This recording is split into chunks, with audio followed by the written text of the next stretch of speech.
Hey, hi. Today I thought we'd have a look at panelling and all the different options and styles that are available.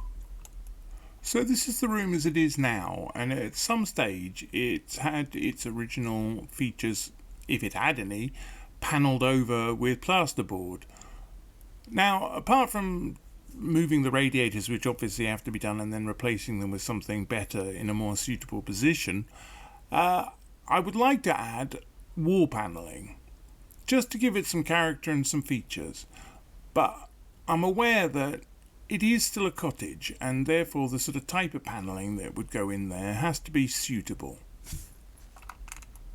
You'll notice that either side of the door there, the main door into the house, there's some chair back rails either side, and I think that is going to have to indicate what style, what height the rest of the panelling forms.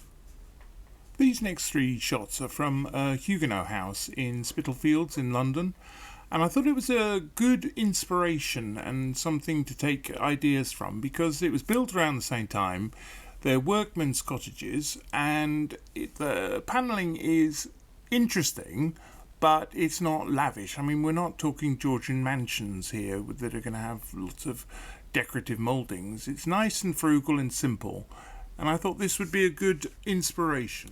Here you can see that somebody's just taken moulding and mitered it and stuck it to the flat surface of the wall, and it looks fine, it looks okay.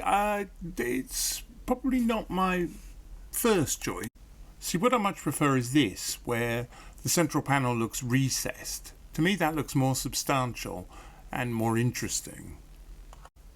Here you can see they've gone around that panel with some inner moulding, again giving it much more of a 3D solid effect.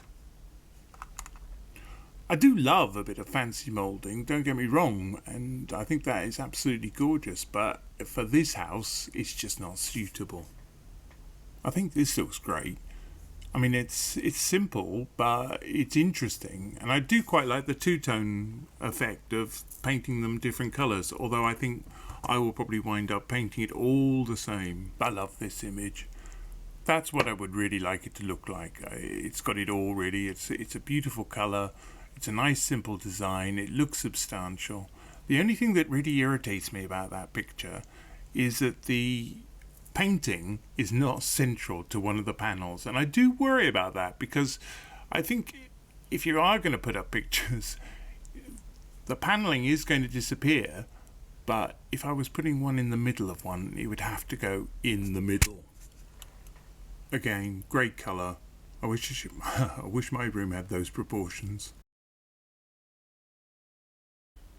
Whilst I'd like the downstairs reception rooms to look more formal, I think upstairs, where the ceilings are so much lower, something simpler like this tongue and groove is going to work much better. Or even something along the lines of this. I think that looks great. I like this too. I mean, it's simple, but it's effective. They literally are just batten straps going up and down the wall, but it gives a 3D effect and makes the whole room look so much more interesting. I hope you've enjoyed it and seen some ideas. I'll be interested to see how many of these ideas actually transpire when I get tooled up and get down to doing it, and how close they look to any of these images, but we shall see. Thanks for watching.